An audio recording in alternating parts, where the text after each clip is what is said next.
Comment faire culpabiliser son ex pour qu'il regrette la rupture et qu'il revienne? Bonjour à toutes les filles, j'espère que vous allez bien. Bienvenue sur ma chaîne YouTube ce matin dans laquelle je vous retrouve pour parler du sujet de la rupture, de la reconquête de l'ex et puis de tous ces moments où on a envie de se venger parce qu'on a été choqué par la séparation et parce que à ce moment-là, c'est les émotions qui prennent le dessus et qu'on peut avoir ce type d'envie, d'envie de vengeance pour tout simplement aussi faire souffrir la personne parce que nous, on a souffert.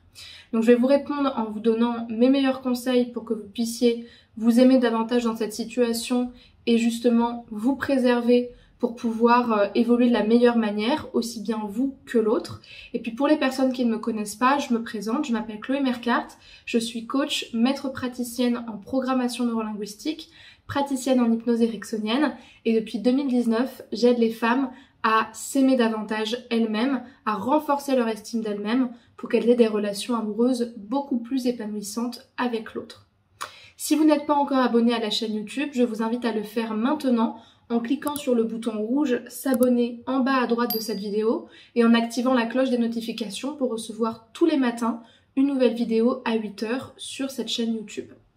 Avant de commencer la vidéo, je voulais vous dire qu'il y a une formation qui est offerte pour vous, une formation vidéo qui s'intitule « Incarner la femme sensationnelle, lumineuse et unique qui l'épousera » et qui vous permet de faire un premier cheminement grâce à mes outils de coach, de PNListe, d'hypnothérapeute, tout en travaillant sur vous et en faisant le lien entre le renforcement de votre estime personnelle et l'amélioration de vos relations avec les hommes. Donc pour accéder à cette vidéo, allez dans la barre de description de cette vidéo, cliquez sur le deuxième lien, inscrivez-vous et ensuite vous pourrez tout simplement recevoir cette vidéo, notamment dans vos mails.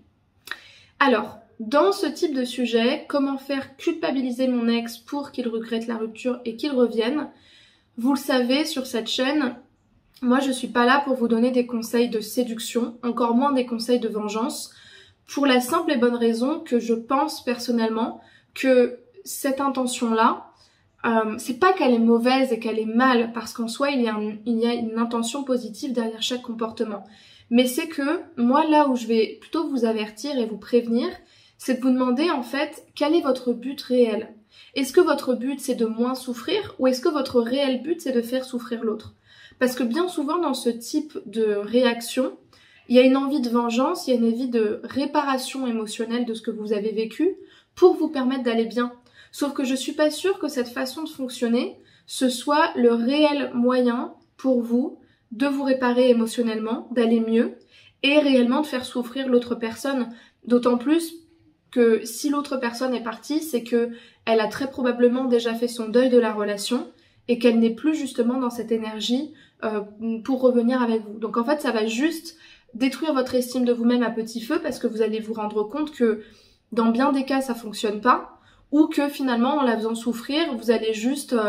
renforcer cette personne dans l'idée que vous n'étiez pas la bonne personne pour elle, sans finalement vous permettre, vous, d'aller mieux. Donc, en fait, vous avez deux choix. Soit vous voulez continuer à conserver cette intention de vengeance et vous allez sur d'autres chaînes pour mettre en place des manipulations qui ne fonctionneront pas, qui vont juste vous enfoncer dans votre dépendance et qui vont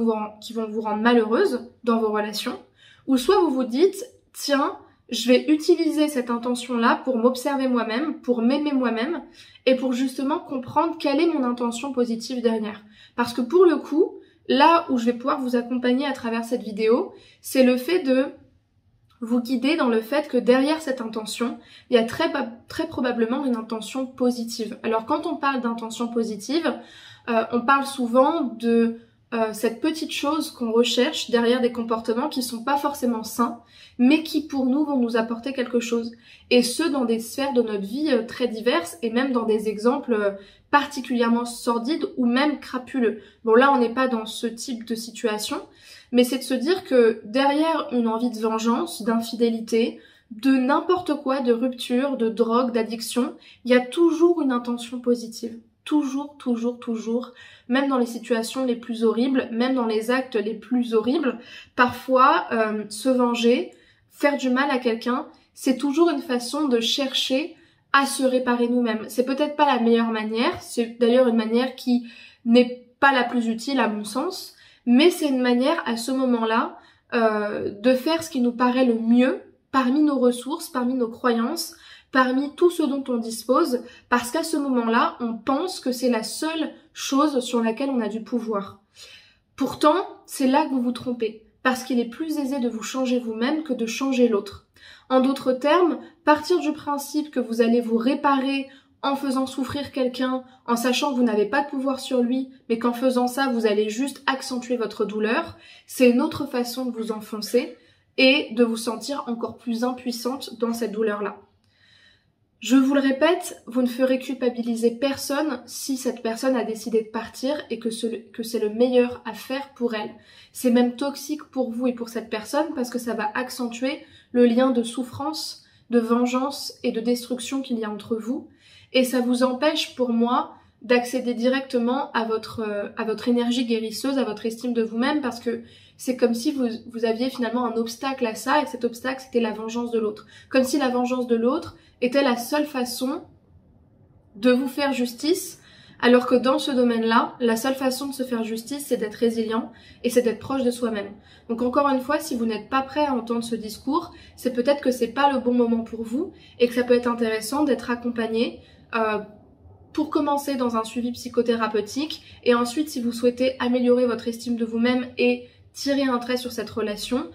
pourquoi pas ensuite travailler avec un coach pour mettre des choses en place. Mais gardez en tête que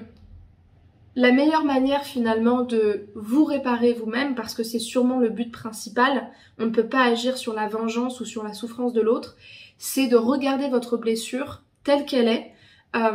Pourquoi pas la blessure de trahison, où il va souvent être question de vulnérabilité, de sentiment d'avoir été trahi dans sa confiance, trahi dans son amour-propre, et de totalement embrasser cette blessure-là. Et quand je dis l'embrasser, c'est justement s'accompagner et être une mère pour soi, être une personne consolante, compatissante, qui va, au lieu de nous enfoncer, justement nous aider à vivre intensément ce qu'on a à vivre, plutôt que de le nier et d'avoir des comportements compulsifs. Donc, je peux comprendre que cette intention elle soit forte aujourd'hui pour vous, mais ce n'est pas la bonne manière de vous aimer, de vous faire évoluer. Donc, si il y a cette émotion-là pour le moment et que vous n'êtes pas prêt à passer à autre chose, déjà, soyez là pour vous, embrassez cette blessure, regardez-la, constatez-la plutôt que de lui donner vie et de vouloir passer à l'action, parce que finalement, en faisant ça, vous êtes juste en train d'agir à l'aveuglette comme quelqu'un qui est désespéré. J'espère que cette vidéo vous aura plu. Si c'est le cas, je vous invite à me laisser un commentaire pour me faire part de vos expériences, de vos opinions, avec respect, mais pour me partager les choses si vous en avez envie, voire me poser des questions. Si vous avez aimé également cette vidéo, je vous invite à la liker, donc en laissant un pouce vers le haut, et puis également à vous abonner à la chaîne si ce n'est pas déjà fait.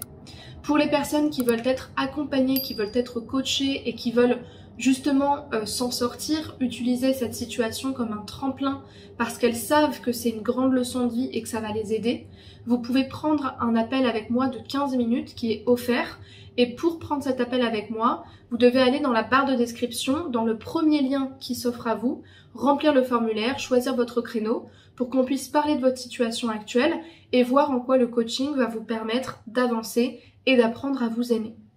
Je crois que je vous ai tout dit. Avant de vous quitter, rejoignez-moi sur le podcast S'aimer plus pour retrouver plus de contenu plus profond, plus détaillé, plus long sur ces thématiques-là. Me retrouver également sur Instagram où je vais être très présente au quotidien, notamment à travers les stories, à travers les lives, également sur TikTok ou sur Facebook où je suis aussi présente. Vous aurez mes identifiants juste là et les liens pour me rejoindre dans la barre de description. Je vous remercie, je vous souhaite une bonne journée et je vous dis à très bientôt. Au revoir.